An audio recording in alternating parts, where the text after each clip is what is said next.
This is Frankie Kazarian, the king of TNA, and you're listening to Count It Out with Mike and Tyler. Keep listening, Marks.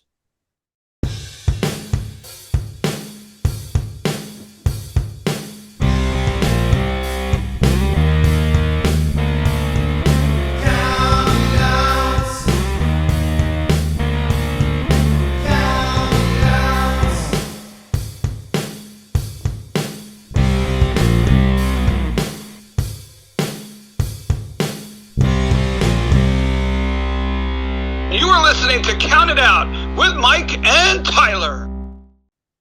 Well, we are live, pals. Welcome to one more edition of the Bill After Seal of Approve, Count It Out with Mike and Tyler. Once again, Tyler had to take a step back, so we are joined by the one and only host of Talk Solid Wrestling that you can catch every single Tuesday anywhere you get your podcasts, especially the one out right now, which I have yours truly as a guest. You got to check that out. But of course, we're talking to Mr. Adam Contant. Adam, how's it going, bud?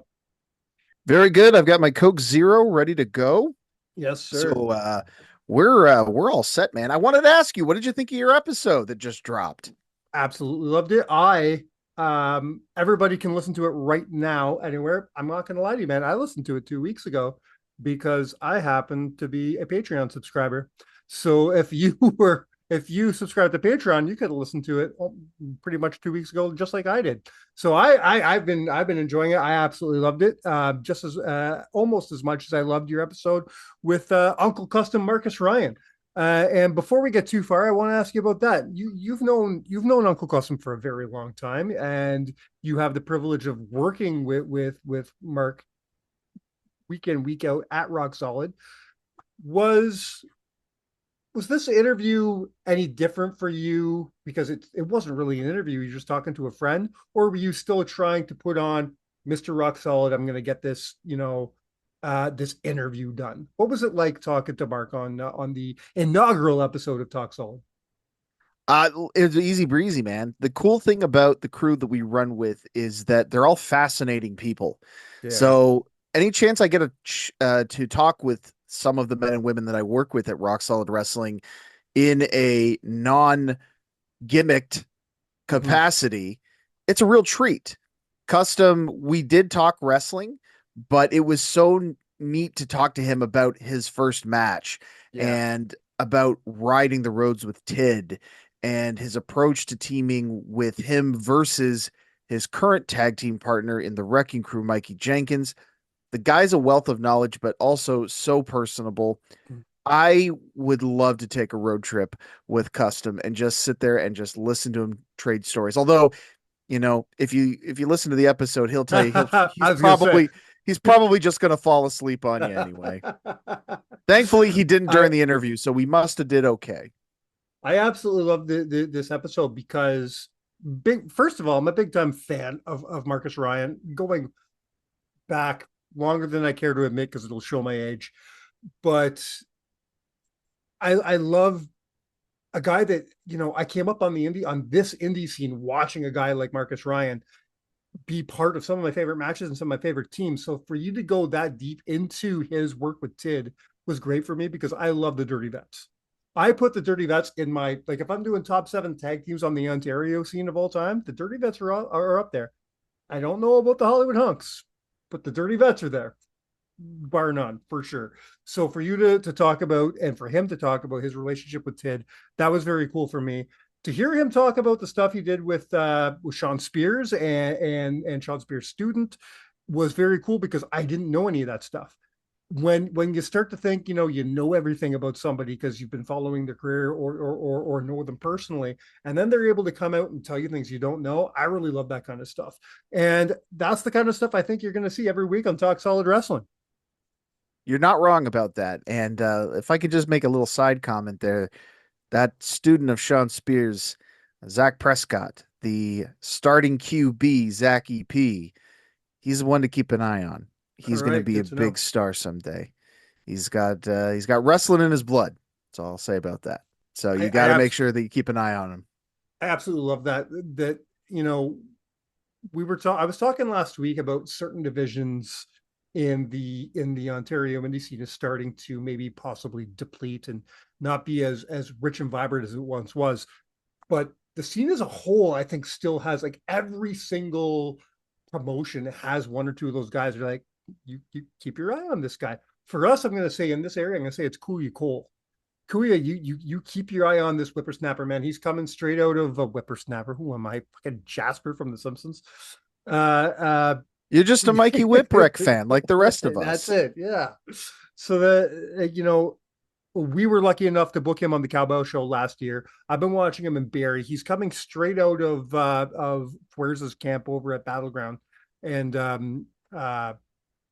New Wave. Sorry, the stuff he's doing is just phenomenal, and I think he's going to be one to watch as well. So if you're listening, keep listening to the shows like this because we'll keep telling you about guys like Kuya Cole and Zach Prescott. Because I haven't seen Zach Prescott work, so I can't wait to hopefully catch a show where he's working for Rock Solid. Speaking of which, you guys just worked with Sega Beach, and tell me about that show. What was that like? I mean, an incredible start to the year. With Saiga Beach is always, their fans always show up. Snowman Mania is a big deal for us. What an incredible hot crowd. 2 new champions crowned.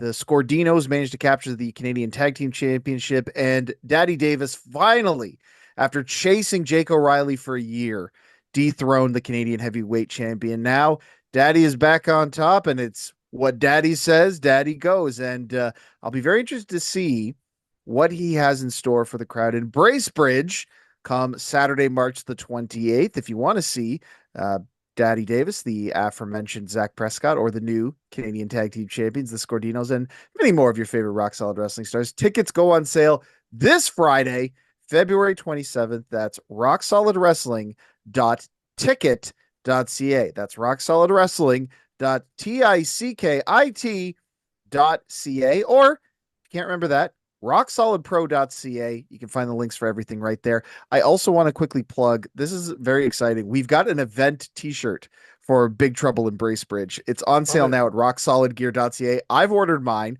I've got the Jobber t-shirt. Please go get yours and show up to the event wearing it, and I will personally give you a high five. Ringing endorsement there. Now, before we move on, I will say I don't know much about this team, the Scordinos, the new tag team champions over at Rock Solid. But I got to say, well, you definitely know one of them. That's for sure, because the namesake of the team, the head of the family, if you will, is one Primo Scordino, who has been running around Ontario just about as long as Custom has. You would probably remember him as one half of the Italianos, who mostly worked the Niagara region along with Stickball. But Primo has continued the Italian enforcer tradition of the Scordinos, and now he's got the big masked heavy with him, Broto, who has really stepped up the game for the Scordinos, so much so that they've captured gold. I mean, the proof's in the pudding, right? Now I'm afraid, or the pasta. I guess I would say the proof is in the pasta. Please don't hurt me, Primo. Now I'm afraid to say what I was going to say because now they sound scary. They are scary. But I was going to say that I'm assuming the only reason that they even have that gold around their waist is because somehow Rock Solid management made Daddy Davis take that strap and give it away. What's that about? Absolutely. He's got 2 shoulders. Absolutely not. Daddy Davis made a decision with Scotty to relinquish the tag title so they could pursue singles gold. And for Daddy, it paid off big. Scotty hinted he wanted his own opportunity. So maybe we've got a collision course down the line between the dad bods. The dad bods collide. Scotty is no stranger to that singles gold. And no, absolutely not. I love me some Scotty. I got to get to more. I was going to say some more Scotty shows. I got to get to more Rock Solid shows. As do you guys. You already heard rocksolidpro.com. Is that correct? .ca. We're a proudly Canadian company. Very good. Go get your tickets for all those shows. Like you said, Bracebridge is next. Bracebridge. If you live in the GTA, that's not that far. Come on, get in that car, get going, and grab your t-shirts as well, so you can literally say, "Been there, done that, got the t-shirt." So next on the agenda, last night as we are recording, which is Tuesday night, was Monday Night Raw. and it was announced that AJ Styles is going into the 2026 Hall of Fame. This links up very well with the reason I personally asked you to come on the show, because we are doing the top 7 TNA champions of all time. Now, this has nothing to do with AJ going in, because I wanted to do this. We're going on a bit of a phase. I enjoyed our WCW show so much last week that I want to do a trend, let's call it, over the next few weeks. How about a studying champion championships. showcase or championship series? What would you like That's to? it. Well, I There you love go. championship series. That's what we'll do. Every week, we're going to be focusing on a certain championship and break down the top 7 champions of said championship. Spoiler alert, this week is a whole lot harder than last week. It was hard to get 7 last week. All right. This week is one of the toughest lists I've ever made. If I can pull back the curtain a little bit here, what I'll say, when it came to putting together the list, it was less difficult than I expected it to be. I think there are certain names when it comes to TNA World Champions that immediately come to mind. Yeah. And I think it was simply a matter of filling the gaps. I think the hardest part of this list was leaving certain names off of it. But I think my list actually came together probably a lot quicker than most of the lists that I've done for this show. My list changed several times. Even my number 1 and number 2 spot right now is still doing this. I think I have it. It could change by the time I verbally say it on the show. I think I have it down, but I've never had usually number 1 and number 2 are pretty solid, but they're flipping around right now. Number 7. If it's the same 2 that I've got, and I can understand why. Right. And I'm sure it we'll is. see. I have a feeling 3 through 7 might be very different. 1 and 2, I would hope we're the same. But before we get there, let's talk about AJ Styles. I want to talk about his career a little bit and why it's so deserving that he's getting his place in the WWE Hall of Fame. But before I get there, I do want to say one thing. Somebody has a new job, and I'm so here for it. I'm loving that Taker's new job is now just to go around telling people they're in the Hall of Fame. I don't know. I want him to do it from now on. I want every single Hall of Fame person to be told in weird ways by Taker. And I want it to be like a reality show. I want him to like pop out of garbage cans. I want him to go straight Joe Hendry on it. He should be dicking around in fridges. He opened the fridge. You're going to the Hall of Fame. I love this for Taker so much. What else is he doing? This works for him. He's the perfect guy to do this. I hope that they basically make this his gimmick every spring from now on.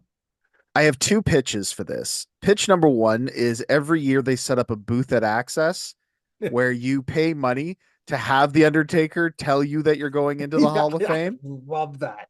Yeah. And the second pitch is a reality show where he inducts random people into random Hall of Fames, not the WWE Hall of Fame, but somebody's like he finds a garbage man. It's like, you're going into the garbage man Hall of Fame. Or he finds somebody who's picking tomatoes at the grocery store and like, you're going in the tomato picker Hall of Fame. You know what I mean? Just like, I absolutely love that. Listen, I never said they were good ideas. I just said that I have pitches. I love bad ideas though, obviously. Well, I mean, you have me on this show, right? This is why you should sit in a booking meeting between Tyler and I when we try to book upcoming, like when we were trying to book Cowbell and maybe upcoming projects. When I come up with these, I have an idea I've been pitching every show, and it hasn't happened yet, and it will one year, because one year he'll be just like, fine, will you shut up? We'll book it if you shut up. And I think it's the greatest idea in the world. And you know what? I know, I'll tell you off air because it will happen one day. So I'm not putting it out there, but I'll tell you. No, you'll tell me next time you're on Talk Solid Wrestling, so I can get the viewer boost. Come on. But I know if I told you, you would be like, why aren't we doing this right now? Because you and I both love stupid wrestling. You know? I do. I love so-called bad ideas. He calls me Mike Russo, and it's a little hurtful, but I get it. I haven't lifted anybody with a forklift yet. Nothing's on a pole. We're good. I did appreciate that you added the word yet at the end there, just to keep the door open Right. in case. I mean, I just haven't had access to a forklift. But hey, if anybody wants to put their mom on a forklift for me, we'll talk. All right. Well, I maybe we love should that. talk about AJ Styles. I don't know how we Let's got to Judy it Bagwell on a happens. forklift, but this It'll originally was happen. supposed to be about AJ Styles. So, what did you want to say about him before we go further off the rails?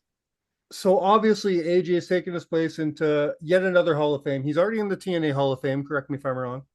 I believe you are wrong. I don't think he's Really? there. Is he not in the TNA Hall of Fame? Not to my knowledge, but I have a Interesting. feeling he'll probably go in this year. Yeah. Oh, interesting. Maybe, I thought he maybe was I'm wrong already about in. that too, but I would love to see it. So he definitely deserves to go into both Hall of Fames, no matter what. Yeah, of course. Um, a 10-year career in WWE, but let's be honest, and this is why I'm glad we're pairing this with a TNA list. He will always be Mr. TNA for me.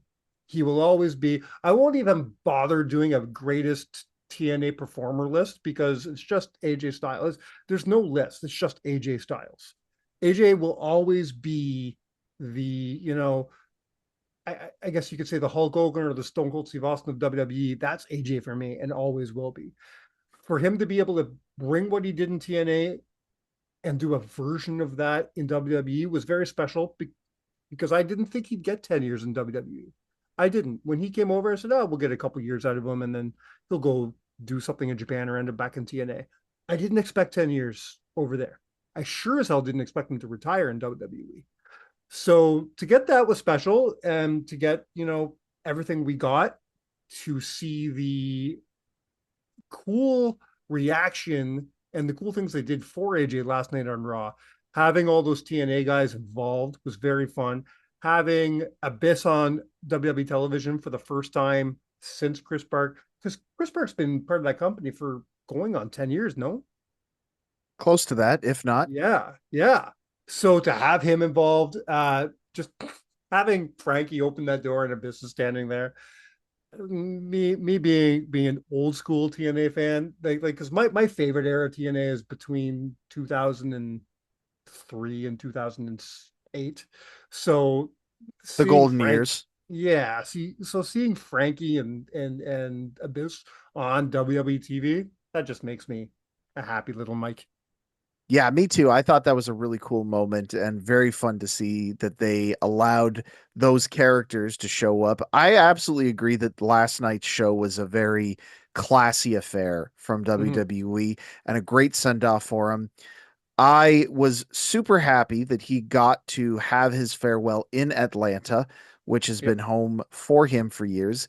And I really appreciated and enjoyed his explanation uh, at the end of the night, where he talked about not leaving his gloves in Saudi Arabia, not because he wanted to keep wrestling, but because he wanted to leave them at home. And I thought Yep. that was very, I don't want to use the word emotional because it didn't make me emotional, but it did hit me a little Yeah. bit. I Okay. thought that was a very poignant statement for him to make. And truthfully, watching his wife and his kids run into the ring and embrace him after he was announced as the new inductee to the Hall of Fame, that was a very genuine Yeah. moment. I think Yeah. that's the word I was searching for. If there was one word that I would use to describe last night, it was genuine. Everything felt very real and very sincere, which Mhm. I think is something that AJ Styles really deserved. 100%. And for any character to get that, AJ would be the guy. Um, AJ is a very sincere wrestler. Everything you get from him feels real. And that's one of the reasons he's been one of my favorites all along. That's why I thought it was so special when John Cena did that special little announcement thing for him during their last match. Having AJ not know it was going to happen, getting that real reaction, that may have not have worked for everybody else. but it works for AJ because AJ's not afraid to show Alan Jones on television. He's not afraid to go out and be like, yeah, I'm not this character all the time. He'll show himself, and I absolutely love that. It makes him probably one of the most relatable wrestlers, that which is why I always really enjoyed him. When you can actually relate to a guy and be like, that I could hang out with that dude. I wouldn't mind having a beer with that guy. You know, AJ has always been that kind of guy for me. Yeah, I really enjoyed it. And if I can sidebar quickly about one aspect of the events of Monday that I enjoyed was the fact that they didn't turn it into an angle. They Mhm. didn't have anybody come out and Well, spoil the moment to get anyone over. They did do a segment earlier in the night, okay, which I loved. I the whole thought was Gunther thing, great. yeah, yeah, Yeah, because that is Gunther's gimmick, and he was going to come out and spoil the moment. And you had an enraged Dragon Lee come out and defend AJ, which yeah, makes sense. They're former yeah. tag team partners. He's got it out for Gunther. I thought it worked. But to have it there, which Sorry. explains why Gunther won't be there later, that worked out because now you can put that story aside. You still get your story. Now you can put it aside and have this moment uninterrupted. It was perfect storytelling. Yeah, I think it was really a well put together night from everybody involved. So Mhm. I enjoyed it as an AJ Styles fan. I thought it was a great tribute. I would still like to see him have something like that in TNA. So Yeah. I assume that a Hall of Fame induction will be coming. Maybe not. We will see what the relationship is like between TNA and WWE by the time October rolls around, but I think it would be more than appropriate. I And mean, sooner or later would be nice, but eventually it's going to happen. Even once, because I don't know how much longer AJ is signed to WWE, um, how much longer he is obligated to do things for them or with them or anything. But eventually, once he's not, he definitely will be going into their Hall of Fame, even if TNA doesn't have a a relationship with them anymore. well, only time will tell, but I hope to see it in my lifetime anyway. Well, the biggest question is what is AJ's legacy? Let's not be silly. Of course, we're going to be talking about AJ on this list today. Where is he the greatest TNA champion of all time? Before we get there, I do want to ask because we're not going to be doing this list anytime soon. Where does he stand for you as far as the greatest X Division champions of all time? Mm, good question. I don't think he's the top. Okay. I think he has a place of importance. If I may tip my hand a little bit early when it comes to the list, one of the reasons I, spoilers, have placed AJ Styles on my list, where I have placed him on the list, is because AJ Styles was an all around performer. And by that, I mean he would get slotted into a lot of different places on the card because he could carry the load. And one of the benefits of that was that obviously you have a full utility player, 5 tool player, whatever you want to call him. But he didn't always stay in one division for very, very long, which Right. means he didn't necessarily dominate one area. He was so good at everything that he was never seen as excelling in one area because he excelled everywhere. So they just kind of Yeah. put him wherever he was needed. So, all of that to say, while he obviously has historical significance as the first X Division champion and has done some great things with that championship, I certainly wouldn't put him over someone like Samoa Joe. Okay. I certainly wouldn't put him over somebody like Chris Sabin. I certainly wouldn't put him over somebody even like, say, maybe a Josh Alexander That was from gonna the be my next modern question. Right. the Okay. modern times. Chris Daniels, I think, was a better X Division champion overall than AJ Styles. So maybe top 10, definitely not top 5, And if maybe top I'm 15 if I start to think about it. Because again, wow, he just was not in the division long enough. okay. They just moved AJ around so much. Now he did hell. I believe he is tied for second place for the amount of reigns, because I believe Chris Sabin had 10. He did. I believe it's both he and Jay Lethal are tied with 6. Wow. Yeah. So yeah, that's great. But But with that 6, I have some numbers here. Even with that 6, he's not even at 300 days combined. that's what I mean, You right? They know, were all really short spurts. So he's up there in terms of importance, but I don't think he doesn't make my top 5. okay. He might make my top 10. Is is Chris Sabin the greatest X Division champion of all time? I would really have to sit down and think about that one. Yeah. It is really tough to say because He's definitely top. He's got to be top 3. yeah, I would say so. Just my knee-jerk reaction would say to put him in the top 3. I don't know if he's got it over Joe or Daniels though. I Okay. think I think there's a strong case to be made for Samoa Joe as the greatest X Division champion of all time. And Sure. I also think a strong case can be made for Christopher Daniels, but I would have to do more research into it. I mean, Joe, if we're talking about the greatest TNA performers of all time, I think Joe's got to get talked about as well, because it doesn't matter what title you talk about in TNA. I think every title that we could talk about that he's held, he's going to make the list. Yeah, he was another fantastic all-around performer too. So they're in the conversation without question. 100%. Joe is someone we don't focus enough on this show. One of these days we have to give Joe his flowers on this show and really focus on his career, because uh his stuff in Ring of Honor is that of legend. I say we don't give him his flowers. We did do a fan poll not long, well, a couple of years ago now, of the greatest ROH champion, and Joe did take that. Joe was voted by our listeners as the greatest ROH champion of all time.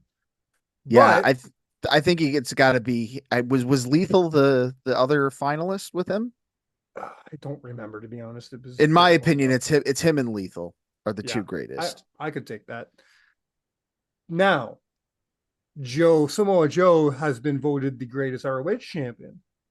Is Samoa Joe the greatest TNA champion? Is Samoa Joe even a top 7 TNA champion? We're going to find out. Yes, right we here. are. We are indeed. Now, how do you want to do this today? You and I always like to do our lists a little bit differently than Tyler and I. How do you want to do this, Steve? Do you want to do 1 and 1? Do you want to do a list and a list? The guest choice today. How do you want to do this? Let's go back and forth. I love Okay. playing that because I think it's a fun thing to do. So, how do we want I to do. start this? Do you want to kick This it is, off, or do you want me to kick it off? you know what? Guests first. You can kick it off. This is going to be hard. This is going to be a really weird back and forth, because I do think that our 3 through 7 is going to be very different. Now, I do want to put it out there just so, in case anybody is confused. We are doing the history of TNA starting in 2002 until now. As far as I'm concerned, the NWA TNA title, the Impact title, the TNA title are all fair game. Global can suck every day. So we're starting from the reign of Ken Shamrock, June of Yes. 2002 until present Absolutely. day Until with present Mike day. Santana. Yeah. Okay. I gave a lot of thought to not doing the NWA title, because eventually we're going to do a top 7 NWA championship list on this show. But for me to not talk about, because that was 5 years of TNA Very history. important part of their history. 5 years, and not only 5 years, but 5 of the best years, my favorite 5 years. So we can't not talk about that chunk of TNA. We just can't. So we're going all the way back to 2002.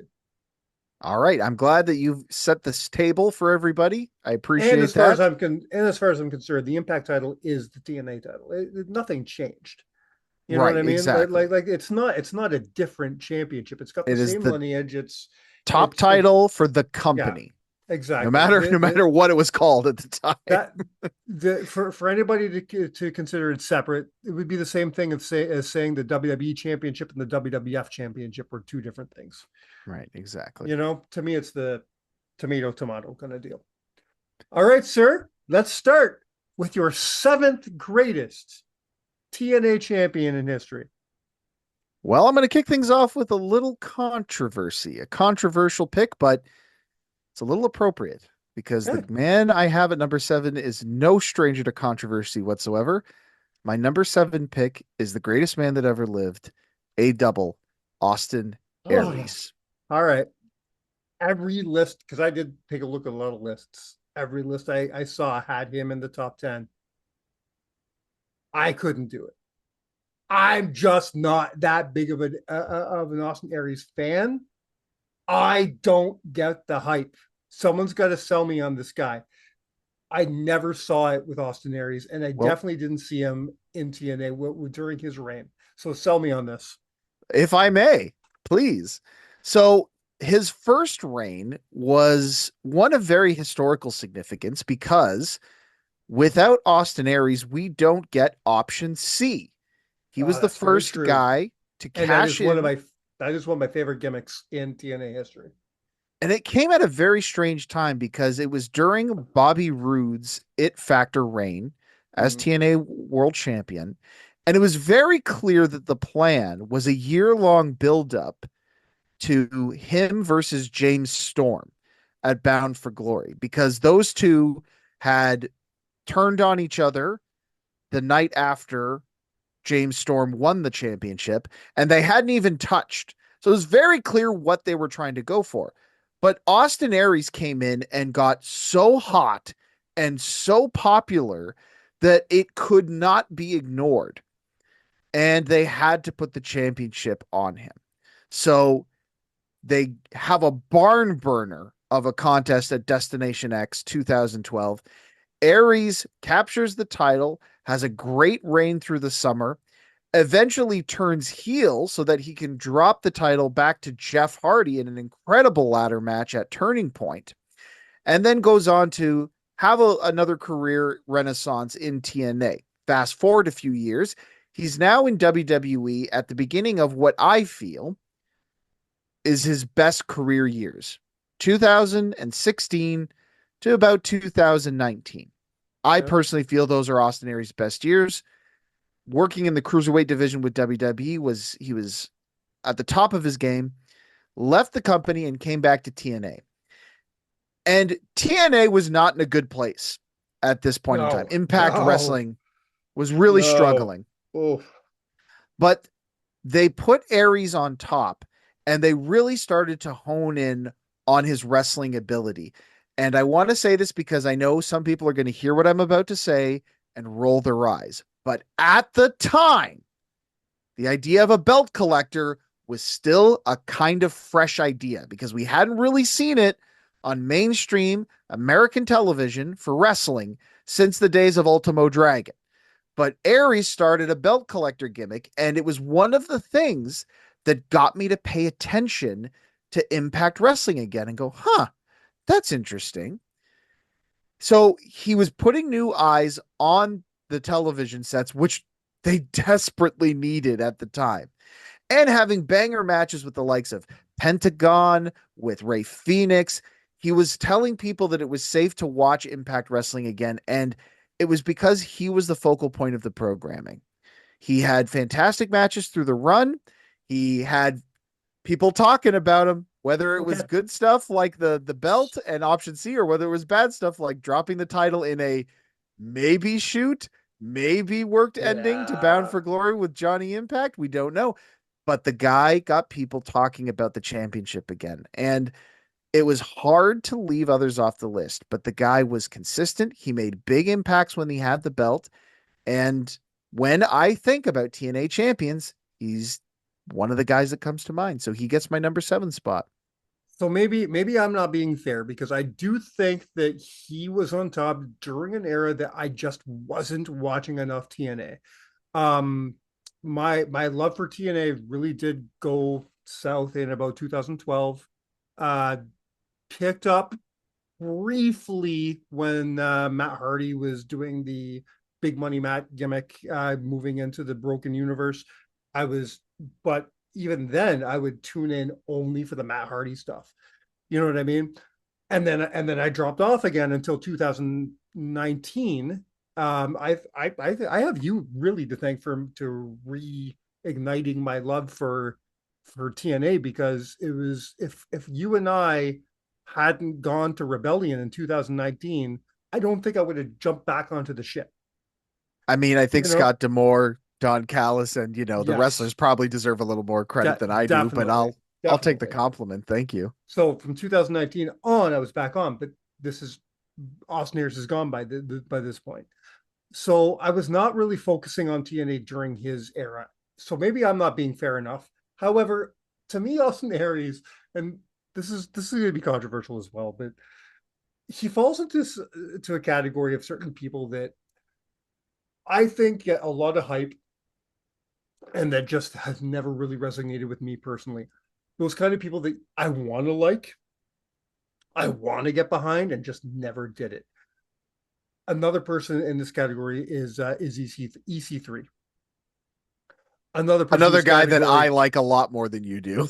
yes. Another person in this category before his controversies would have been Teddy Hart. You know what I mean? A lot of people, where I think you and I are more on the same page with Teddy Hart. people see so much potential in these people, and I'm just like, I don't see it. Current day, the only person I know who's on the same page as me with this is Tyler. Both Tyler and I don't see the deal between with LA Knight. You know, just don't see it, and he falls into this EC3 Austin Aries category for me, And now where we're back into the same category because I got to tell you, man, he has really won me over in the last little bit. As a matter of fact, when he made his return at the Rumble, both my father and I popped huge, and we both looked at each other and said, "Yeah, I want him to win. I want him to win bad." were you this much behind him during his Eli Drake days? No, absolutely No. not. Okay. Which is Interesting. weird because he's essentially the same character. Exactly. This is what's funny to me. Okay. I don't know what it is, man. Very interesting. Very interesting. He's just got that something. My number 7, I'm assuming will be in your list somewhere. So maybe we'll talk about why he's in a different spot. Um, but we were just talking about why it's important that we add the NWA championship into this list. Because if we didn't, well, I guess we could talk about him, but it's more important that we talk about him for the NWA portion. I'm going to talk about Christian Cage right now. Okay. I absolutely do not have Christian Cage on my list. Interesting. Yep. And you chose Austin Aries over Christian Cage. Okay. I do. No, I'm not judging you. I'm not judging you. Feels like you're judging me. No, I'm not. I'm not. I'm interested in why. Well, why don't you start by telling me why he's your number 7? First of all, Christian Cage is one of the reasons I tuned into TNA every week during that era. Him as champion made me want to keep watching that show. It made that title, it made that show important to me. I was more, during the Christian Cage era, I was more interested in tuning in to, be it the pay $10 on pay-per-view or whatever, wherever I could find them to watch them, than I was to Monday Night Raw. You know what I mean? I think he did a lot because he was the first major player to come from WWE to TNA. He was the first guy to be like, "Hey, yeah, we can do this." You know, I was a pretty decently big deal over there, but look at me now. And then he came and had the best run of his career in TNA, which made people want to watch more. All right, we're going to have a talk about that too. That run with Randy Orton in 2011. Okay. It's all right. it's you might have me on that it's one. pretty neck and neck is all I'm saying. I'm just saying I'm saying it's up for debate. I'm not saying it's better. I'm saying it's up. There's got to be a conversation about it. And I will go back on myself because I do think the stuff he's been doing in AEW, I don't like to talk nice about AEW often, but the stuff he's been doing in AEW is probably the best work of his career. You know what? That's an excellent point as well. But he likes to show that what you get in WWE isn't necessarily what you get everywhere else. He did that in TNA. He's doing that in AEW. He likes to show that, when I leave here, I can go and be somebody. It's very, very, very similar to what I don't know if you listened to MJF's uh, conversation with our friend Chris Van Vliet very recently. But he mentioned something. He was discussing and basically justifying his decision to stay with AEW rather than go WWE. And he basically said, I would be on a shorter leash in WWE. And they said, wait, never mind. I would be on a leash in WWE. There is no leash in AEW. I can do whatever the fuck I want over there, and it's fine. I listened to him say that. The first person I thought of was Christian, because I thought of Christian leaving WWE, going to TNA, and all of a sudden you see this whole different version of him, a version that it just felt like was screaming to come out for years. And then he said that not long ago. He said WWE has never seen Christian Cage. Christian Cage has been in TNA. Christian Cage has been in AEW. Christian Cage has been all over the Indies. WWE never saw Christian Cage because it's two different characters. And I see that when you watch the product.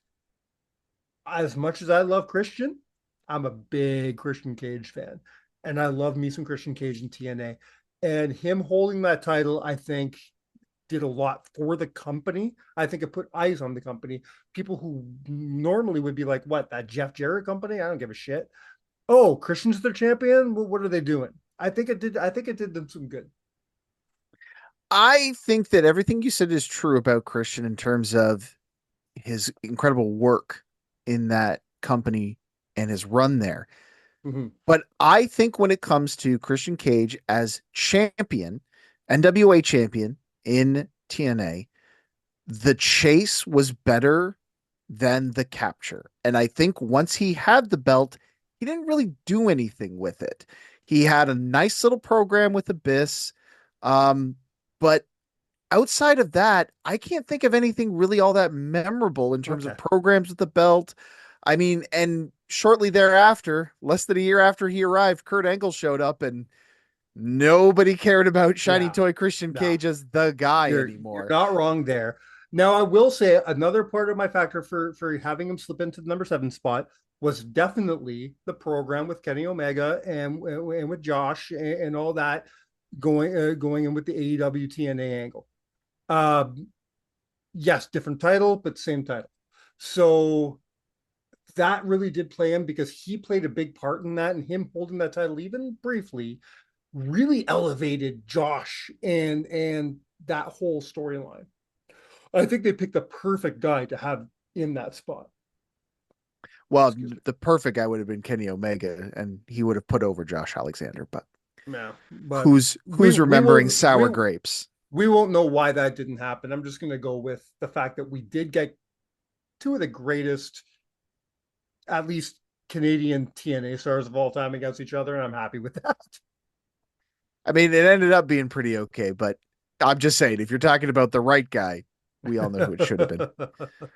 All right, we're off to a rocky start. Let's keep things going. Let's do your number 6, sir.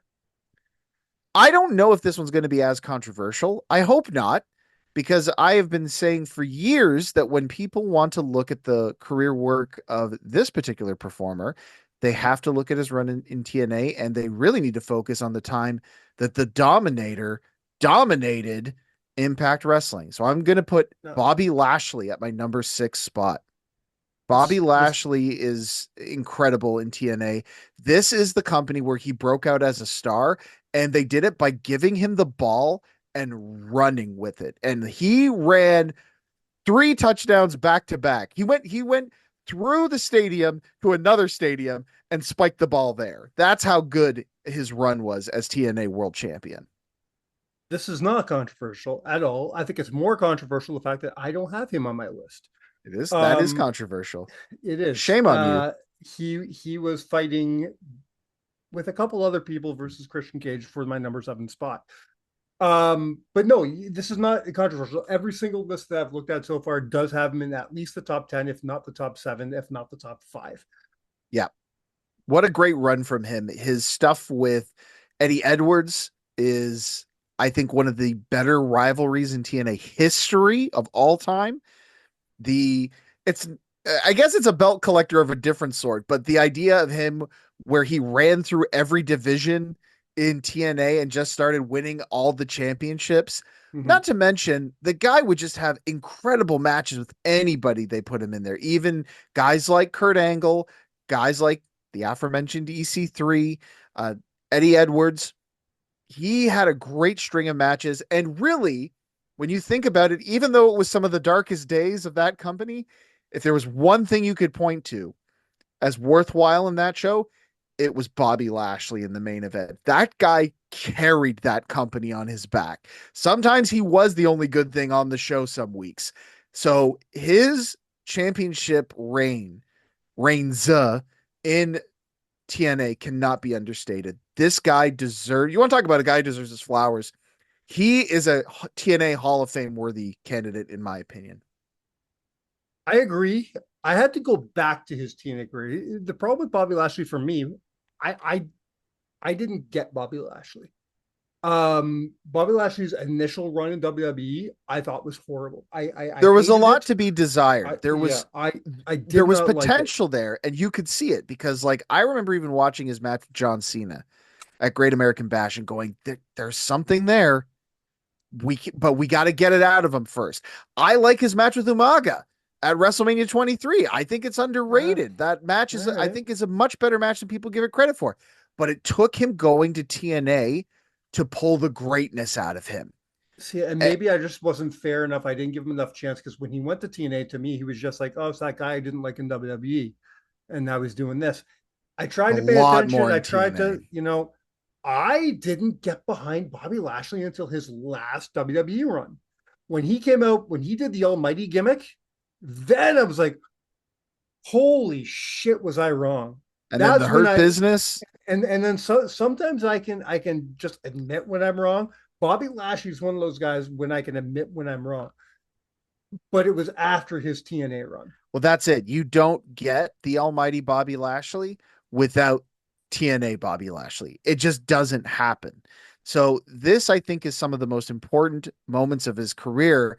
And I think he was doing some of the best work of his career at that time Mhm. as TNA champion. And that was a big reason to tune in. I just think that he is absolutely list worthy in this case. And I think the number 6 spot is a great spot from only because there's 5 more that I think were just a bit better. It's funny because you have him. I have a gentleman on my list that I don't think will make your list at this point. Seeing how your number 6 and 7 went, I'm assuming this man didn't make your list. So I think this will be controversial as well, and we can discuss why he's on my list rather than a Bobby Lashley. And we could do it now because coincidentally he is my number 6. We will be talking about the walking weapon, Josh Alexander. Interesting. Okay. Well, let's talk about him then. I do think that Josh, you want to talk about taking the ball and running with it? He took the ball and ran with it in a time of TNA where the only people that knew it was fucking awesome was the people watching it, and there was nobody watching it. This was a time in TNA where, we alluded to this a little earlier. Scotty and Don Callis took this company that was shedding the bed every week, that was just on its way out you know, to nowhere. Closest to death it's ever been. Yes. And they took it and they pumped new life into it. They gave us this beautiful new product. And at in the beginning of this new product was a phenomenal tag team called the North. And they, of course, will go on to be the longest reigning TNA champions of all time, TNA tag team champions of all time. Now, we already know as Canadian boys, as guys growing up on the scene, we already know Josh is amazing. We've already seen Josh on our scene. We've been following Josh for years at this point. We just need the world to know that Josh can do this. And the greatest thing to ever happen to TNA The greatest thing to happen to anybody was Ethan Page getting signed to a different company. Because first of all, fuck Ethan Page. Second of all, for him to leave that company makes me want to watch him more. Third of all, now Josh has no partner. What's Josh gonna do? Josh goes on to be quite possibly in the running for one of the greatest X Division champions of all time. Now we talk about option C. Josh, I think, is one of the greatest utilizers of option C in TNA history and gets himself that championship. I do think that Josh goes on to, number one, something has to be said about Josh being the longest reigning TNA champion of all time. Unquestionable. In a time where they're rebuilding, as I'm a hockey fan, okay? You're always, when you talk about your hockey teams, you always talk about these rebuild periods. Who was there during the rebuild when they sucked? Who helped them get from there to a Stanley Cup? Who were those players? Who were those characters? For us, that was Josh. Josh was there during the rebuild. And, he wasn't, now he wasn't there during a relationship with WWE. He wasn't there during a deal with Spike TV. No, he was there when they were still known as that company that Eric Bischoff and Hulk Hogan shit all over. They were still that company that when people thought of them, they thought about Dixie Carter. He took that company with the help of Scott D'Amore. He took that ball, he ran with it, and he held it. He was Shawn Michaels in 1996. He was the greatest player in a company that not enough people are watching. Because in 1996, the numbers are down. They're not a draw, but goddamn was Shawn Michaels good. This is Josh in TNA. This is Josh as TNA champion.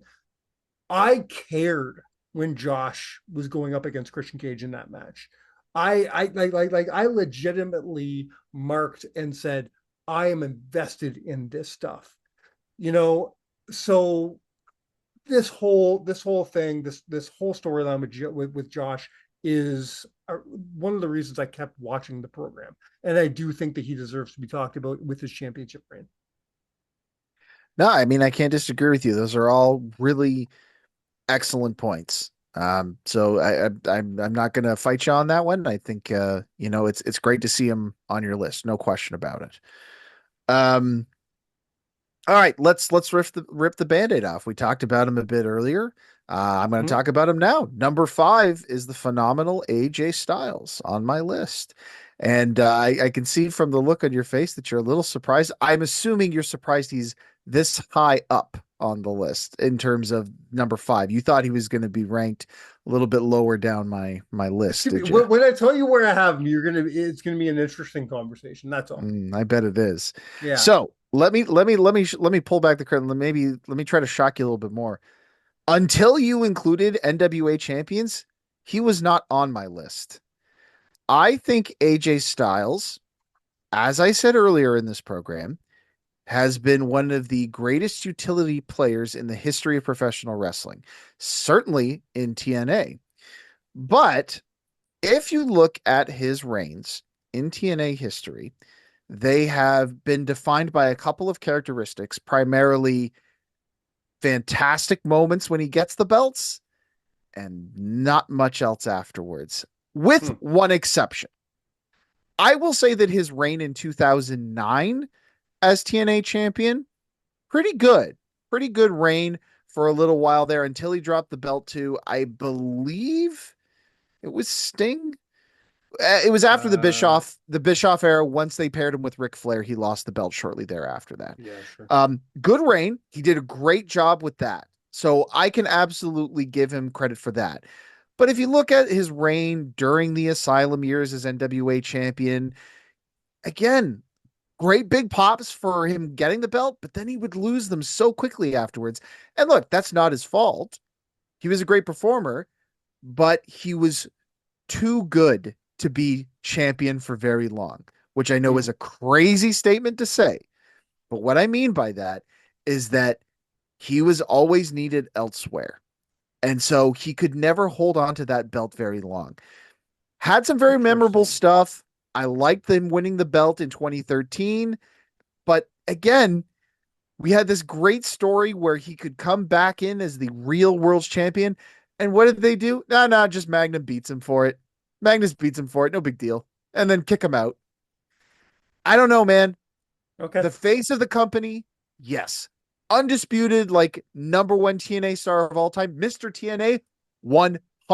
But we're That was not gonna be my talking. follow-up. That was gonna be my follow-up question because Yes. But because it's that's not the interesting list. that you know it's not the list, but It's not it the was just list. The funny to list me is that TNA World Champions. And okay. AJ Styles has had an incredible career, maybe the best of all time in TNA. But as world champion, he's middle of the pack for me. You were yelling, you were screaming at your speaker listening to my WCW list, weren't you? No, I actually really liked your WCW list quite a bit. I just because I I think our thought you guys had criteria some very differs. I think you our had some very criteria differs a well bit. thought So out points about many of the players on there. Except your thoughts about Kevin Nash. I'm with Tyler on that one. I think fuck. I think he deserves more credit than you're giving him in that situation. But other than that, yeah, you're good. We're not gonna we will not be talking about Kevin Nash's TNA career here today. Why not? He gave us one of the greatest angles of all time with him in the X division. I did love Anybody, that. it's gold. Like that is a top 5 best angle in TNA history, in my opinion. So I'll love Kevin Nash every day, twice on Sunday. So yeah, that's so. But yes, that is my take on AJ Styles, the 5th best TNA World Champion, in my opinion. Okay. All right. So from this point on, it's nothing but controversy. Because well, it's your turn anyways. But wait, that was your 5? That was my 5. So yeah, I need your 5 now. Okay. Still it's controversy because obviously my 5 is gonna be somewhere because god damn. I have a feeling my number 5 is somewhere in your top 3 then. So let's just rip the band-aid off. We're gonna talk about Samoa Joe. Okay. Please do. Samoa Joe obviously belongs on this list. The reason he's my number 5, I just think that there's 4 guys who were more watchable as a champion for me personally. And that's big to me. That's my number 1 set of criteria. And I said that on the WCW list. When somebody's holding that title, whether a heel or a face, because that plays a big role. Do you want to watch him every week? I talked about this last week where you wanted to watch Goldberg every week because you wanted to see who he was going to beat. Were his opponents that impressive? Was his reign that impressive? I don't remember. I do remember wanting to watch every week because I wanted to see who he was going to fucking kill. Hulk Hogan, I put down as the greatest WCW champion of all time because every single week you wanted to see who's going to finally beat Hulk Hogan. That makes a great champion for me because it makes you want, it's who makes you want to watch the television show. Samoa Joe makes me want to watch the television show. There's just 4 other guys who make me want to watch it a little bit more. That's all. Tell me why Samoa Joe is probably your number 1. Okay. I don't know. Should I just go for the kill shot right now? No, don't tell me where he is. Don't tell me where he is. Just tell me why he's not your number 5. Okay. Why is there not four better champions than him? I'll tell you why. Because Samoa Joe had a really great reign in the summer of 2008, but one really good reign does not make you in the top 7 best of all time. And I don't agree with that. I said if this was an X division list, absolutely, as we discussed earlier. But you I don't agree with the sentence you just said though. One great reign doesn't make you put you on the list. I said last week you could have one day as a champion. If Chris Benoit would have done the awesomest thing ever that any other champion did in that one day, he would have made the list. I don't care how many days you were champion. I don't care how many times you were champion. what did you do to make me want to watch that television show? So I don't necessarily agree with what you say about one great reign doesn't qualify you for the list. What did you do with that reign? Did I want to watch you during that reign? Sure, I get it from your perspective for that one summer. But what I'm saying is that when you're talking about the greatest champions of all time, I think you do have to consider things like length of reign, number of reign, and most importantly, quality of reign. Mm-hmm. And I think that Samoa Joe's summer was great. Like I said, it was probably one of my favorite TNA runs as a champion for me personally. But if I have to look at this objectively, it just doesn't Wait, cut the mustard. wait a minute. Wait a minute. Am I completely wrong on this? Here am I thinking the controversy is that he's my number 5 and not my like number 1 or something. Did he even make your list? Guess it's time for the kill shot. Samoa Joe is not on my Shit. list. Samoa Joe does not make my list. Nope. I thought this would be controversial for a very, very different reason. I am flabbergasted because I don't know who I left. I don't know who you left. Wow. There's somebody on your list that I don't have that I can't put my finger on. I have a feeling there may be more than one. Yeah. No way. Now I am going to say this. There's a list out there. I think it's What Culture, and don't quote me on that. Somebody did put Tessa Blanchard in their number 9 spot. If Tessa Blanchard makes your top 7, I don't know if you're in budget. You don't have to worry. You don't have to worry. I was a huge Tessa Blanchard fan, and I liked her as being in the champion. But come on, man, that's not list worthy of a reign. No way. I need to know No your way. number 4 because we need to get to where we need to get. Who's your You number need to 4? know number 4. You got to know what number 4 is. I got Okay. Well, then why don't I spell it out for you? J-E Wow. double F. Yeah. Ha ha. J-A double R-E double T. It's his world. Literally his world. And we're all just living in it, baby. You cannot have a list of the greatest TNA champions without Jeff Jarrett on this list, man. Come on. Go ahead and call me a slapnut, sir, because he didn't make my list. Oh, I can't believe you, sir. You just sat there and talked about how 2002 to 2006, some of the most pivotal years, and Trust me, one man dominated the world championship scene. That man was TNA during that time frame. Was never again after that. But you want to talk about the guy that literally made that company in the beginning? You gotta have Jeff Jarrett on this list. And he's got to be in a high spot too. And I'm probably the only I want to specify this. I want to specify this.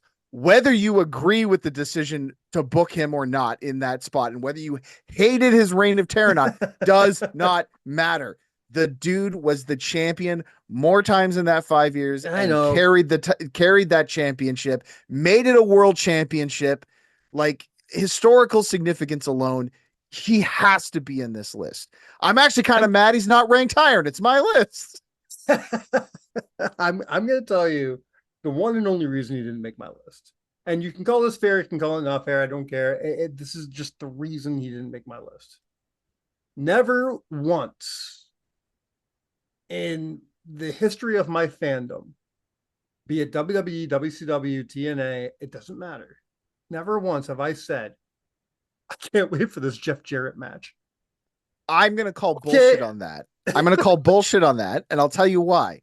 You're telling me that when AJ Styles was booked against Jeff Jarrett for the world title, you didn't want to see him lose the belt to AJ. Obviously, you're telling me that the first King of the Mountain match, you didn't want to see this weird reverse ladder match, Jeff Jarrett get dethroned. You're telling me I didn't. Here's the big one.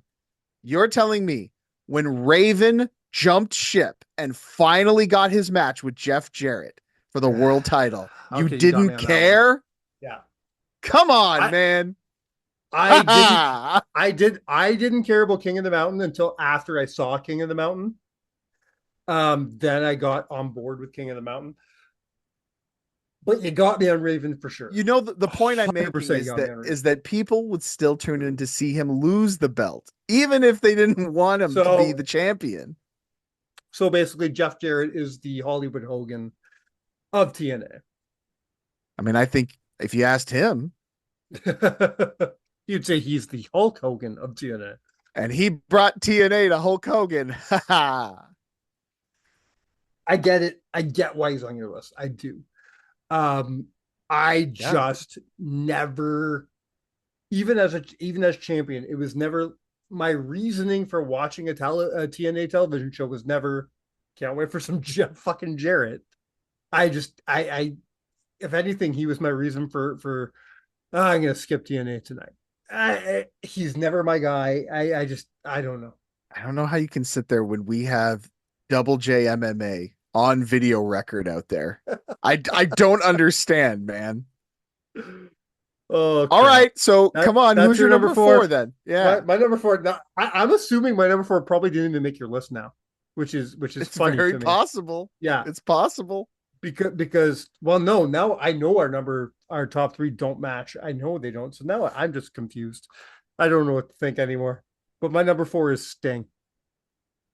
Sting. That's for you, Tyler.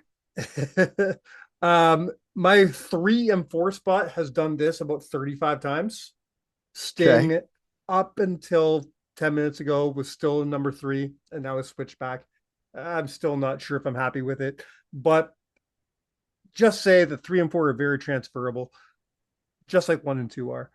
But yeah, we're going to go with Sting as my number 4. I think Sting was extremely entertaining as a TNA champion.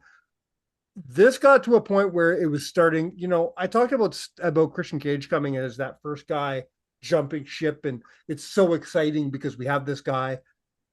But then after Kurt Angle, then it stopped being so special because now you have Kevin Nash, Scott Hall, Scott Steiner, Booker T, Sting, eventually Hulk Hogan. Everybody's over there now. It's not special anymore. But Sting's performance in TNA, I'm gonna flat out tell you, I enjoy Sting in TNA more than in WCW. I personally think TNA Sting, that's the greatest span of his career. Well, we know his greatest gimmick was in I could say TNA, that which is Joker Sting. I We all know fucking love that. 100%. I'm with you on that one. I could say that about a couple people. Christian Cage is one of them. When they come over and have their best work in TNA, I think Sting did his best work in TNA, and him as TNA champion was highly entertaining, and I absolutely loved it. Yeah, I mean, again, I can't disagree with you about him. I'll say this: that first reign, maybe Yeah. Okay. it was very Stinger. It was very Stinger-esque in that the build-up was great, and then he dropped the belt a month later by DQ to Abyss. I will say this: the great thing about it though is that we can now say Abyss was a former NWA World Champion, which does make me smile a little bit. Not gonna lie. All right, we're into the top 3 now. So, do you need a minute? Do you need to catch your breath? No, I feel just like do it. Just do it because I don't know where we're going here. Well, you can breathe a little bit easy. Josh Alexander's my number 3. No shit, eh? 100%. You truly made me believe that Josh Alexander wasn't on your list. No, he deserves it. I bet that. I'll tell you who you'll make very happy here is Tyler, because Tyler also when I told him that Josh wasn't on any list that I looked at, he was even in some of the lists of like the ranking every single teenage champion of all time, he was in the 30s. And I said that's Philistines. And Tyler swine. Tyler flat out said he's a top 3. Yeah, he is. While he didn't make my top 3, I understand that he's on anybody's top 3 because Josh is that fucking good. Josh made a difference for TNA. The difference between those lists and ours is that we're diehard TNAs. So we know the mud that Josh Alexander had to trek through so That's that it. guys like Mike Santana could walk the cleaner Mhm. paths. And that's nothing against Mike Santana. I'm just saying, to go back to what you had mentioned earlier about Josh Alexander becoming champion during a rebuilding phase of TNA. This is the reason why, although I feel him and Lashley walked a similar path, the major difference is that Josh Alexander pulled Impact Wrestling out of the mud. Lashley kept it from drowning. Josh Alexander pulled it out of the mud and cleaned it off and brought it back to prosperity. And that Mhm. was done through hard work and from carrying that company on his back as champion. And yes, you cannot discredit the fact that he was the longest reigning TNA champion in history, Absolutely. still to this day, as of this recording. There is nothing I can say about Josh Alexander, I think, that can be disputed in terms of what he meant to the company and what his reign as champion meant for the company. So much so that I honestly think there were people, myself included, who got genuinely emotional over him having to relinquish the championship because it Dude, felt, look, we were there we're in there. person We when it like happened. that night I was sitting there watching it unfold saying I've never felt this emotional in a live wrestling crowd before. It felt like the end of an era because Mhm. it was. Yeah. And when you can say that about your title reign, come on, man. That puts you in the elite. So, yeah, Josh Alexander, top 3 with a bullet. Okay. I I am questioning everything about my list Then because I've done my job. maybe I've made a huge mistake. My God, what But I've done. but I'm glad that he's at least on your list because you truly had me believing that Josh wasn't even on your list. Nah, And he deserves to be there. and to not have him on your list at all is just fucking ludicrous. My So who's your number number 3? Yeah, my I want number to hear it. my number three is a guy. Again, this goes back to who makes me want to watch TNA wrestling every week. This is Bobby Roode for me. I knew Oh no. Bobby Roode would come up in this conversation. I want to be clear about something here. I don't hate Bobby Roode, but I want this to be clear because I feel like every time Bobby Roode comes up on this show, I've got beef somehow, or I've got issue Why? with him. What's your I problem? don't, What's your problem with Bobby Roode? I don't know. I just, I just think that when presented the topics that we have on this show, I think that everyone else sees him in this huge light, and I just kind of look at it and go, but was he? Was he really? Yes, he was. Great Um, wrestler. I will never he take anything away from him as a wrestler. if this was a TNA Tag Team Championship list, he'd probably be in my number one spot. Yeah, but it's not tag teams. It's not the X I division. It's I'm world just saying champion. you're just I'm just saying because you're saying was he in that very general form? Yes. I don't care what the question is. The answer is Yeah, yes. I Bobby mean, in Roode. general, yes, but I'm saying as world champion, like I'm sure he made a lot of those lists that you looked at, and that's what I'm saying. When I see Bobby Roode on that list of like best of, I'm like, was he though? Was he Uh, really the I best? I am a major Bobby Roode fan. Always have been. Again, despite what I'm saying right now, I am too. You do often come up with these controversial opinions. I recently, and you're going to My have to tell my this. feelings about Bobby Roode are very complicated, apparently. You not just Bobby Roode. You're going to have to talk about this on the show one day. I recently told Tyler your feelings on Repo Man. Ugh. Uh,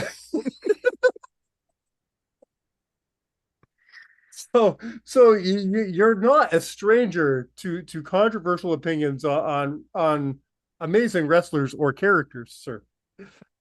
Well, amazing theme songs at least. Big ups Yes. to Jim Johnston for sure. Was there yes, anything? wrestler. I will also, yes, one of Was the there best of all anything time. that you found entertaining or worth watching about Bobby Roode's run? Yeah, oh, of course. Like Rude was very serviceable as a long-standing heel champion. But again, what I come back to is like, can you name me three Bobby Roode moments from his world championship run that See, left any sort of impression?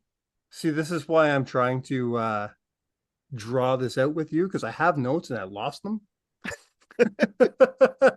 I'm just saying, look, when I think of Bobby Roode's world title run, I think of two things: the cash in Yeah, with Austin Aries, which is huge. which is not him, it's Austin Aries. That's why Yeah, he's on the list and Bobby isn't.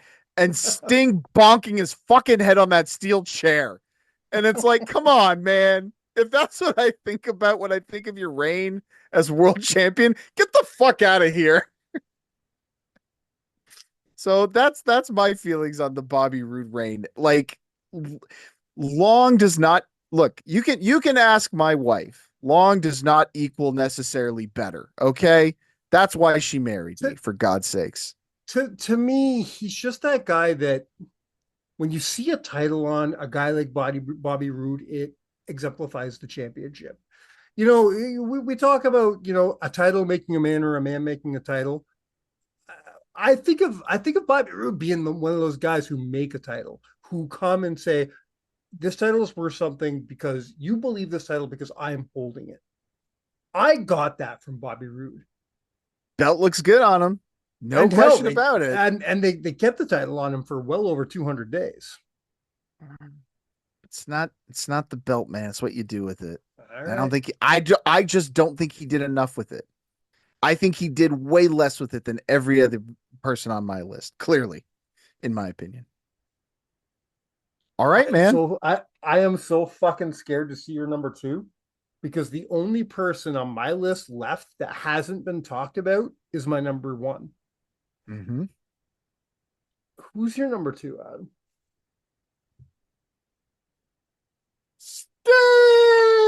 Oh, I got it in there twice for you, Tyler. There you go. Yeah, okay. man, All it's right. Sting. Come All on. right. Okay. Yeah, Again, listen, you keep working me because you made me believe that Sting's not even on your list. I You're working know. me, brother. This is so fun. Yeah, so like I said, first reign, not so great. But look, Sting as champion meant something to TNA. You brought it up earlier. He was a big name, and to have him as the champion in TNA was always important. Every reign that Sting had was important because of the value that he brought Mhm. to TNA. And I would dare say that he probably brought even more value to the belt than Christian Cage did when he won it. Because let's not forget, Sting won the belt after Christian Cage had won it. Yeah. But I think when Sting became NWA World Champion, even though he only had it for a month, he elevated it. And he certainly elevated it much more when he won the belt again the next year by beating Kurt Angle and then winning it again the next year after beating Samoa Joe and then having that great reign with it as, you know, the leader of the Main Event Mafia. Every time Sting held that TNA World Championship, even if it was for a short period of time, it made headlines, it made people tune in, Mhm. and it raised the bar for that championship. It made it more important.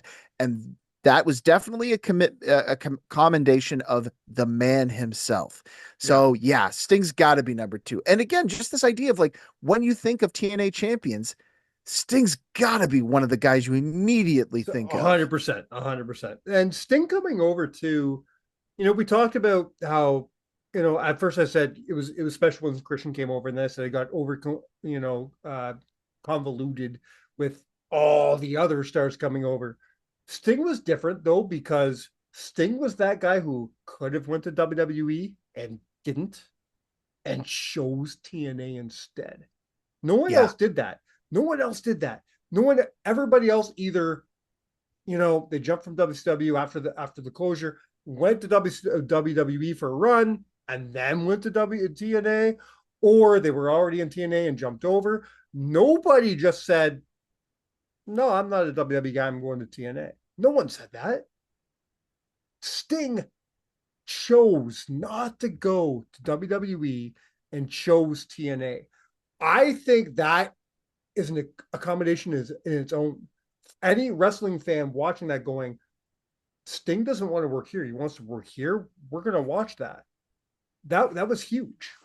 There's several reasons why he was the first ever TNA Hall of Famer, but one of them is because he's one of their greatest world champions of all time. So, all right, Mike, this is going to get interesting. What's your number two? We don't need to talk about this too long because unfortunately we already talked about him. I'm assuming it's obviously AJ Styles is my number two. I do think AJ Styles is the maybe I'm just so focused on AJ being the just greatest performer in TNA history that you're right. You know, that I'm pushing that onto his championship runs as well. Maybe I'm not focusing on his. It's easy for that to happen. Enough. I get it. But I do okay. Apology accepted. That's fine. No matter what AJ did, he was phenomenal at it. Yes. AJ, because AJ does make he's not my number one, just like you. But where you say AJ may not even be a top 15 Ultimate X champion for you, or X Division champion for you, he's definitely in my number. He's definitely in my 7 list. He's definitely, obviously, my number 2 here. He's my number 1 TNA performer of all time. Yeah, I would agree with that last one for sure. AJ, I think there's nobody that represented that championship, even including my number 1. Nobody represented TNA and that title the way that AJ did in my estimation. I think you're wrong. I think our number 1 is the guy that did that better than anybody. Which has to be our number 1. Yes. Right? Because if it's anybody else, like I may reach through the camera and punch you because like how could it be anybody but Kurt Angle? There's only 2 men on this list who we can who we can honestly call friends of Counted Out. One is Josh Alexander, and one is our number 1, Kurt Angle. Yeah, man. When you first pitched this idea to me, the first 2 names that came to mind were Kurt Angle and Sting. And I did have to think about... The fact that it wasn't Kurt Angle and AJ Styles makes me just... It's so surprising to me. Again, man, he's not the champion guy. He's the face. Even if your first thought, the fact that just surprises me. I'm not mad about it, but the fact that when you say TNA, AJ is the first name I think about. Yeah, but it's not just TNA. It's TNA World Champion. And when I think of that World Championship and that belt and who held that belt, 2 names come to mind immediately. It's Kurt Angle and Sting. And I had to think about it for a minute. But really, when you compare the 2, I think Kurt was just that much better. Yeah. Just that much better. And I think it's because a couple of different things. For me personally, number 1, it's the fact that when it comes to like quality of matches during reigns, Kurt's untouchable.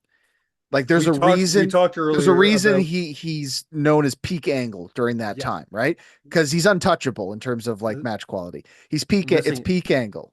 You're missing an R in there. No, I'm not. It's peak Angle. Yeah. We talked earlier about people who thrived in TNA and had their best runs in TNA.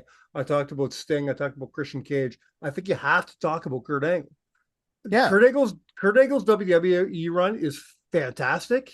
He did amazing things in WWE. He's done memorable things in WWE, which is the key point. Memorable versus phenomenal work ethic, everything.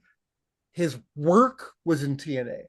His best matches, his best performance, everything, I believe, was in TNA. He could work with anyone in TNA and make it work.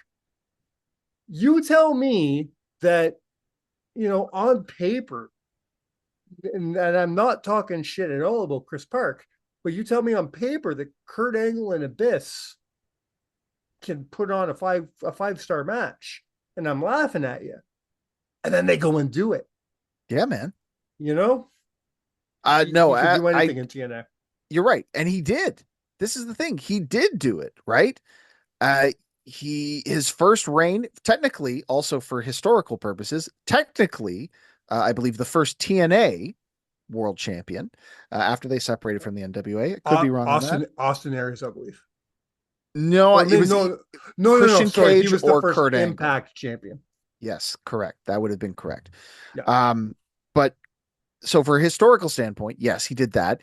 Let's also not forget he had that little brief run where he held every championship in TNA and did that to the highest degree. He made the championship feel important.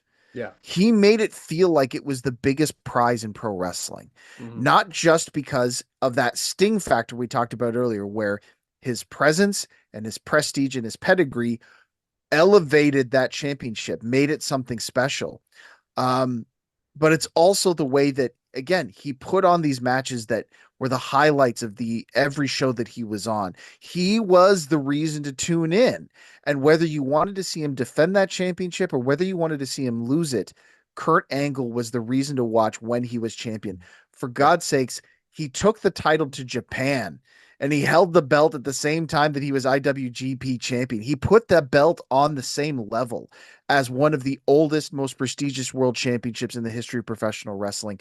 Yep. The guy is untouchable when it comes to championship runs at the top in TNA wrestling. So yes, it's unquestionable to me. Number one with the bullet is got to be Kurt Angle. I'll never be able to put myself in the shoes of TNA management when they're saying, we have guys, we have Kurt Angle, we have Sting, we have these guys who are doing the best work of their career here in our company. You know what we need? We need Hulk Hogan and Bischoff. I just, you know what I mean? Yeah, definitely some questionable decisions over time. I believe that if they didn't make those, as you call them, questionable decisions in 2010, TNA would have kept going as being a contender for being top company in the world. Also, just to quickly point out, yes. the most reigns as TNA World Champion, Kurt Angle, and the longest reign at what number? Sorry, 6 reigns. Okay. Mm-hmm. And the most number of days as champion total. That was going to be my next question. Combined. Nice. So, yeah. So, to give you some example, Josh Alexander is 6th on the list. Now, Josh only had 2 runs with the belt, yes. And he does have the single longest reign, but his total is 335 days. Angle's 608. He almost doubles that of Josh Alexander. So, as a fun side fact, would you like to know who number 2 is in terms of total combined days? Would you like to guess, I should say? I am definitely going to guess. Is it someone we've talked about today? It is, as a matter of fact. Someone we've talked about today, okay. And this was not even a factor when I put them on my list, but it was a nice little surprise. It's not AJ. No, it isn't. AJ Styles is at number 9. Is it Joe? No. Really? It's Bobby Lashley. Oh, no kidding. Bobby Lashley is next in line with 403 days combined. He had a long, good stretch there on top there. And number 3, I just want to point out, is Austin Aries. So also somebody who's on my list. Yeah. All right. Okay. Loser Bobby Roode is down the list at number 5. The surprise. The guy that we always bring on as our TNA correspondent has the better TNA list. Surprise. Not better, just more correct. I truly want to bring Kurt back on the show to focus more on his TNA career one of these days. 100%. Because I don't, anybody who hasn't really focused on his, go back, do yourself a favor and get a subscription to the Impact app. TNA Plus is TNA Plus. Is that what they're calling it now? Absolutely worth it, just for Kurt's stuff alone. Just go. If you're too young to really have watched the Kurt just Angle watch No TNA, Surrender and go watch him Oh, good defend Lord. three belts in one night. And just, Yeah. or if you don't even have time for that, just watch his match with Jay Lethal. God damn it, it's so good. His Master Jay Lethal, the stuff. I keep going back to this, but the stuff he did with Abyss, it's one of my Same favorite night. things. Same night, yeah. That's right. Yeah, his God damn, I love Kurt Angle. Yeah, He he's is. incredible. We always go back to this list because we're too afraid to actually make the list, but we always go back to talking about making a greatest all-round performer list. I don't know if Kurt makes my top 7. I don't know, but goddamn, is he in contention? Yeah, absolutely. He's in the conversation without He's got question. so he's someone that you have to talk. You can't just no. We're not talking about him. You have to talk about Kurt Angle. Um, Speaking of guys you got to talk about, were there any honorable mentions that you wanted to discuss? Why don't you throw me a couple? I got a couple, but you throw me a couple. Okay. So if it makes you feel any better, and if any of you butt hurt Bobby Roode fans out there, if it makes you feel any better, Bobby Roode is an honorable mention. He Okay. did have a very impressive length of reign, but that's really the only reason he makes my honorable mention. One guy that the guy that had actually killed me more than anything to leave off this list was Moose. I wanted to put him again Moose is also an honorable mention. before Yeah. you had added NWA champions to this list as well. He was my number 7. Oh Um, wow. yeah, he has had. I think he's one of those guys that is underrated Okay. by even TNA fans. Um, Yeah. and let's not also forget, even though it was kind of a matter of circumstance, technically he was the guy that resurrected the TNA World Championship back in 2020. So Yes. little bit of a special place there for that reign. Not, I don't even know if they're officially counted, but I'm gonna count it. And That's no. So go ahead. I was just gonna say, and the guy consistent. That's the word I would use with Moose is consistency. Yes. His first official reign as champion after he beat Josh Alexander. His next reign after he beat Alex Shelley in the again after TNA was rebranded back to that name. Who did they put the belt on to carry the Mm-hmm. banner? Moose. Yeah. I think years from now, when we're decrepit old men and not just old men, we will be having conversations about Moose in that Mount Rushmore of TNA players, and he deserves it. Ooh, That guy okay. has done. That's a I think again, time's gonna. Moose is the blue or Moose is the Crush Groove of TNA wrestling. Time's gonna tell on him, motherfucker. fucking love that reference so much. Let's go back and forth on this one. Yeah. My one of my honorable mentions is Bully Ray. Bully Ray is also an honorable mention for me. Didn't have enough of an impact and didn't do as Yeah. much with it. But I will say this though, props to him for making his reign memorable. Entertaining and memorable. Yep, 100%. You wanted to absolutely. watch. Yeah. He's that guy you never thought of until he was a world champion. You never thought of him as a world champion. You know what I mean? And And then did when a he was great a world job as champion, world champion. and once he was world champion, you're like, yeah, of course he's a fucking world champion. He's holy shit, yes. And he did a great job. And I wish he could have made my list. He was in a top contention for my number 7 spot. He just didn't make it in. Absolutely understands how to be a heel world champion. Um, Eric Young gets an honorable mention Yes. for me. Two Oh, me as shorter well. reigns, which is why he didn't get as much with them. Um, you know, call it a Daniel Bryan clone if you wanted to. It doesn't matter. The emotion was real. The moment he won the world championship was Yeah. special. Again, unfortunately, they just didn't run with him the way that I think Yeah. they could have. His second reign as champion, much later on, good reign, again, solid reign, and basically used it as a way to propel somebody into that main event with Rich Yes. Swann, Yeah. which I think was important. So, yeah, a guy that, again, I think doesn't get the credit he deserves as a standard bearer for that company. And I really hope that people years from now, fans years from now, and especially TNA fans from now, look back at him and realize how important he is to the makeup of that company, and the fabric of that company is laced with the blood, sweat, and tears of Eric Young. I could not agree with everything you said about Eric Young. I wish I could have put it on this list just so we could talk about him more because I love me some EY. I really do. My last honorable mention that we haven't already talked about. There's a few that made your list that didn't make mine, but my last one might be controversial because I don't know if most people think about this man when they think about TNA or championships, and when they do, they think about it in a very negative light. But you take that one negative moment away, and I think you got to talk about Jeff Hardy. Yeah, Jeff Hardy's my on my list as an honorable mention as well. Yeah, I agree with you 100%. I think that again, we talk about that idea of star power elevating championships. I think he did.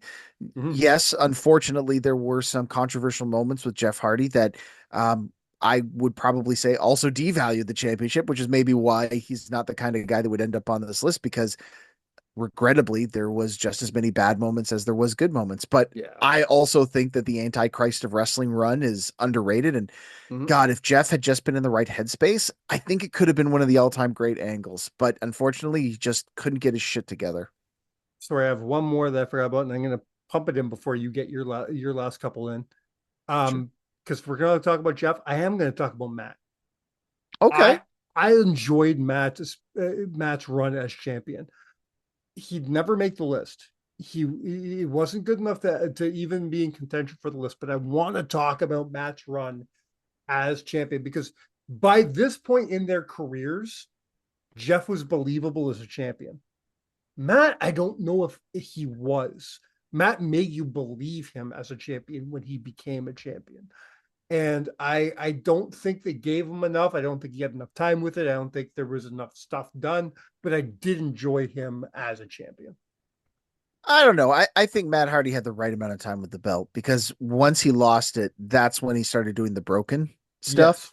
Yes. Yeah. And I as much as I appreciate TNA saying, do whatever weird fucking shit you want, Mhm. I think I can understand their stance of being, oh, you want to do what?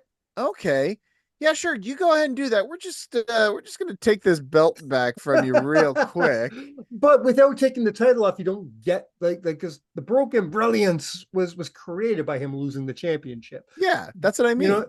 but I do think the big money Matt thing was extremely underrated. I enjoyed that run. It was good for what it was. Good, I solid, nice little piece of I business right there. I hated the fucking Hurricane Helms braids, the Shane Helms braids. But other than that, loved it. And I guarantee Shane Helms himself did Matt's hair. Like that, I have no doubt in my mind that Shane Helms went to the compound and did Matt's hair. I know we're already over time and Tyler's yelling, but I do want to bring up one last name for me, which is Eddie Edwards. I just want to shout out Eddie. Yeah, love me some Uh, Eddie.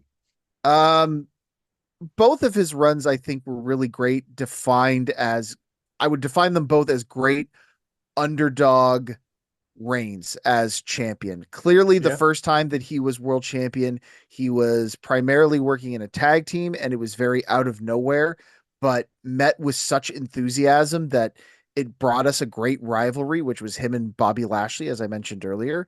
And Yeah. his second run, while short lived, I think was a nice little reward for all of his hard work. And again, during a down period, it was during COVID. Mhm. But I think a lot of fans, myself included, saw it as a great run for an underdog who represented what TNA was at the time, which was the scrappy little promotion that could.